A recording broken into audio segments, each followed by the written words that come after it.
मगध साम्राज्य के एक समृद्ध नगर में व्यापारी धनंजय का भव्य भवन था। संगमरमर के स्तंभ, रेशमी पर्दे, सुगंधित फूलों के बगीचे, सब कुछ था। लेकिन इस भव्यता के बीच धनंजय का पुत्र देवदत्त अपने कक्ष में बेचैनी से टहल रहा था। रात्रि का प्रहर था, दीपक की लौ कांप रही थी और देवदत्त का मन भी उसी तरह अशांत था। उसके माथे पर पसीने की बूंदें थीं, सांसें तेज चल रही थीं और हृदय ऐसे धड़क रहा था मानो कोई भयंकर संकट सामने हो। क्या होगा यदि कल का व्यापार असफल हो गया? क्या होगा यदि पिताजी को मेरी गलती का पता चल गया?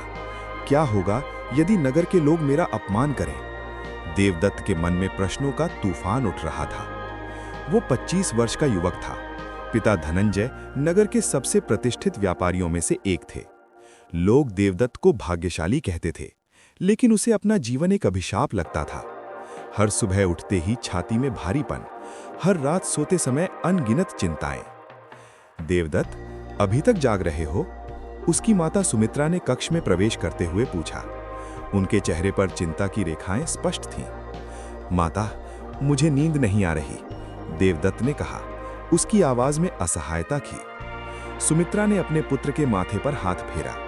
पुत्र, तुम्हें ये क्या हो गया है? दिन प्रतिदिन तुम और अधिक परेशान होते जा रहे हो। तुम्हारे पास सब कुछ है, फिर भी? यही तो समस्या है माता, देवदत्त ने अपना सिर पकड़ लिया। मेरे पास सब कुछ है, फिर भी मैं खाली हूं।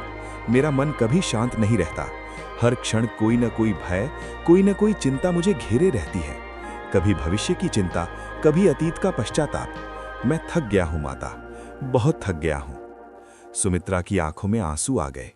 वो अपने पुत्र को इस तरह टूटते हुए नहीं देख सकती थीं। अगली सुबह नगर के चौक में भीड़ इकट्ठा थी। लोग उत्साह से कुछ चर्चा कर रहे थे। सुना है तथागत बुद्ध इस नगर के निकट के वन में पधारे हैं। हाँ, कहते हैं उनके दर्शन मात्र से मन को शांति मिलती है। वे महान ज्ञानी हैं। जो उनके उपदेश सुनते हैं उनका जीवन बदल जाता है। देवदत्त बाजार से गुजर रहा था जब ये बातें उसके कानों में पड़ी। सामान्यतः वो ऐसी बातों पर ध्यान नहीं देता था, लेकिन आज कुछ अलग था।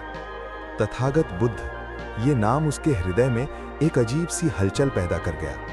क्षमा करें, देवदत्त ने एक वृद्ध व्यक्ति से पूछा, ये तथागत बुद्ध कौन है? वृद्ध ने मुस्कुराते हुए कहा, युवक, वे एक राजकुमार थे जिन्होंने महल का सुख त्याग कर सत्य की खोज की। आज वे जागृत हैं। उन्हें बुद्ध कहा जाता है। वे दुख से मुक्ति का मार्ग दिखाते हैं। दुख से मुक्ति? देवदत्त ने धीरे से दोहराया। ये शब्द उसके लिए किसी दिव्य मंत्र की तरह था। उस रात देवदत्त ने निश्चय किया, अगली सुबह वो बुद्ध के दर्शन के लिए जाएगा। उसके पिता को यह पसंद नहीं आया। पुत्र, ये सब पाखंड है, धनंजय ने कहा। तुम्हें व्यापार पर ध्यान देना चाहिए, न कि इन भटकते सन्यासियों के पीछे। लेकिन देवदत्त का मन बना हुआ था। पिताजी, मैं अपनी अशांति से मरा जा रहा हूं। कम से कम एक बार उनसे मिलने का अवसर तो दीजिए। प्रातःकाल सूर्योदय से पहले देवदत्त नगर के बाहर के वन की ओर चल पड़ा। पक्षियों का कलरव शुरू हो चुका था और ठंडी हवा चल रही थी। जैसे जैसे वो वन में गहराई में गया, उसे दूर से एक विशाल वृक्ष के नीचे बैठे हुए भिक्षुओं का समूह दिखाई दिया और उनके बीच में एक दिव्य उपस्थिति। केसरिया वस्त्र में शांत मुद्रा में बुद्ध बैठे थे। उनके चेहरे पर एक ऐसी शांति थी जो शब्दों से परे थी। उनकी आंखों में करुणा का सागर था। देवदत्त वहीं ठिठक गया। पहली बार उसने ऐसी शांति किसी के चेहरे पर देखी थी। उसके हृदय में कुछ पिघल गया। वो धीरे धीरे आगे बढ़ा और बुद्ध के सामने नतमस्तक हो गया। भगवान, मैं बहुत परेशान हूं। मेरा मन कभी शांत नहीं रहता। क्या आप मेरी सहायता कर सकते हैं? बुद्ध ने अपनी आंखें खोलीं। उनकी दृष्टि में असीम करुणा थी। पुत्र, बैठो। तुम्हारी बेचैनी तुम्हारे चेहरे पर स्पष्ट है। बताओ, तुम्हें क्या कष्ट है? देवदत्त बैठ गया और अपना सारा दुख उड़ेल दिया। भगवान, मुझे हर समय भय लगा रहता है। कल क्या होगा ये चिंता मुझे खाए जा रही है। रात को नींद नहीं आती, दिन में मन नहीं लगता, हृदय तेज धड़कता रहता है, सांस लेने में कठिनाई होती है। मैं जी रहा हूं लेकिन मर रहा हूं भगवान। बुद्ध ने धैर्यपूर्वक सुना। फिर उन्होंने पूछा, देवदत्त, तुम अभी इस क्षण में कहां हो? देवदत्त असमंजस में पड़ गया। भगवान, मैं आपके सामने बैठा हूं और इस क्षण में अभी क्या तुम्हें कोई कष्ट है? देवदत्त ने चारों ओर देखा। पक्षियों का कलरव, ठंडी हवा, वृक्षों की सरसराहट, बुद्ध की शांत उपस्थिति। नहीं भगवान, इस क्षण में कोई कष्ट नहीं है। तो फिर तुम्हारा दुख कहाँ है? वो मेरे विचारों में है भगवान, कल की चिंता में, बीते कल के पश्चाताप में। बुद्ध मुस्कुराए। पुत्र, तुमने स्वयं ही अपने प्रश्न का उत्तर दे दिया। तुम्हारा दुख विचारों में है, वास्तविकता में नहीं। तुम अतीत में जीते हो या भविष्य में, लेकिन कभी वर्तमान में नहीं। और सत्य यह है कि केवल वर्तमान ही सत्य है। अतीत जा चुका, भविष्य आया नहीं। जो है वो केवल ये क्षण है। देवदत्त के लिए ये शब्द एक रहस्योद्घाटन की तरह थे। इतना सरल, फिर भी इतना गहरा। भगवान, लेकिन मैं अपने विचारों को कैसे रोकूं? वे स्वयं ही उठते रहते हैं। रोकना नहीं है पुत्र, केवल देखना है, बुद्ध ने समझाया। जैसे तुम नदी के किनारे बैठकर पानी को बहते हुए देखते हो, वैसे ही अपने विचारों को देखो। उन्हें पकड़ो मत, उनसे लड़ो मत, बस साक्षी बनो। साक्षी? देवदत्त ने शब्द को दोहराया। हाँ, अपनी सांसों पर ध्यान दो। सांस अंदर आ रही है, सांस बाहर जा रही है।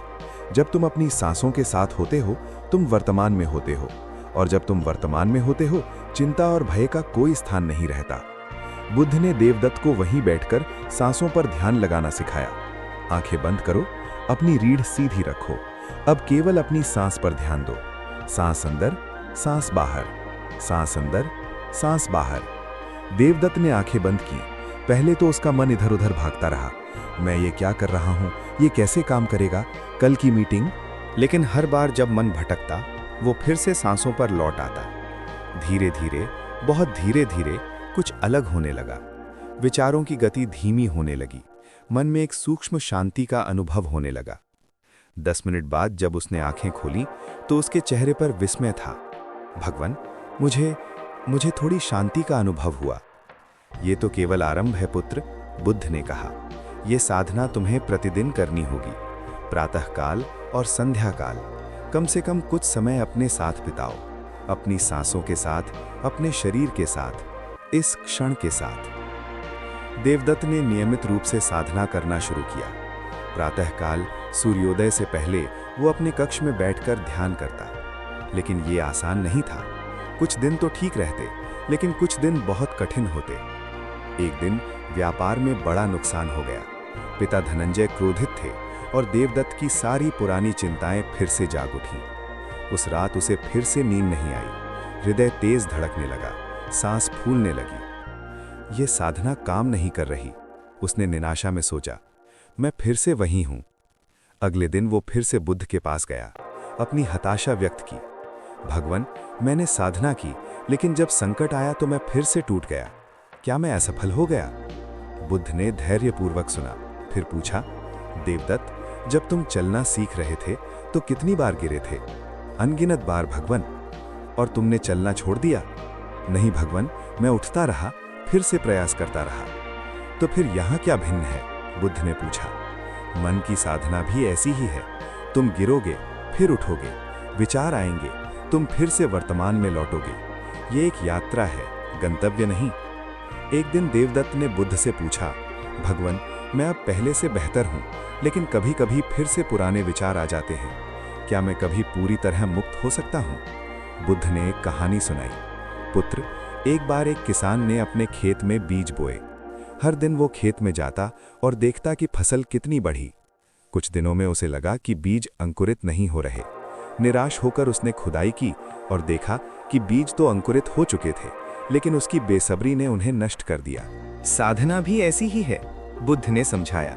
धैर्य रखो, हर दिन बीज को जल दो, अपनी साधना करो, फसल अपने समय पर आएगी। फिर बुद्ध ने देवदत्त को एक और गहरी शिक्षा दी। देवदत्त, तुम्हारे विचार तुम नहीं हो, तुम्हारी चिंताएं तुम नहीं हो, तुम वो हो जो इन सब को देख रहा है। तुम साक्षी हो। साक्षी? देवदत्त ने फिर से ये शब्द सुना। हाँ, जैसे आकाश में बादल आते जाते रहते हैं, लेकिन आकाश वही रहता है, वैसे ही तुम्हारे मन में विचार आते जाते रहते हैं, लेकिन तुम्हारा सच्चा स्वरूप अपरिवर्तित रहता है। वो शुद्ध चेतना है, वो साक्षी है। जब तुम इसे जान जाते हो तो कोई विचार तुम्हें बांध नहीं सकता। आज कई वर्ष बीत चुके हैं, देवदत्त अब एक सफल व्यापारी ही नहीं बल्कि एक शांत और संतुलित व्यक्ति है। उसके जीवन में चुनौतियां आती हैं, लेकिन वो डगमगाता नहीं, क्योंकि उसने सीख लिया है वर्तमान में ही शक्ति है। हर सुबह सूर्योदय से पहले वो अपने बगीचे में बैठता है, आंखें बंद करता है और सांसों पर ध्यान देता है। सांस अंदर, सांस बाहर, सांस अंदर, सांस बाहर। पक्षी चहचहाते हैं, हवा बहती है और देवदत्त वर्तमान में होता है, पूरी तरह, पूर्णतः, गहराई से।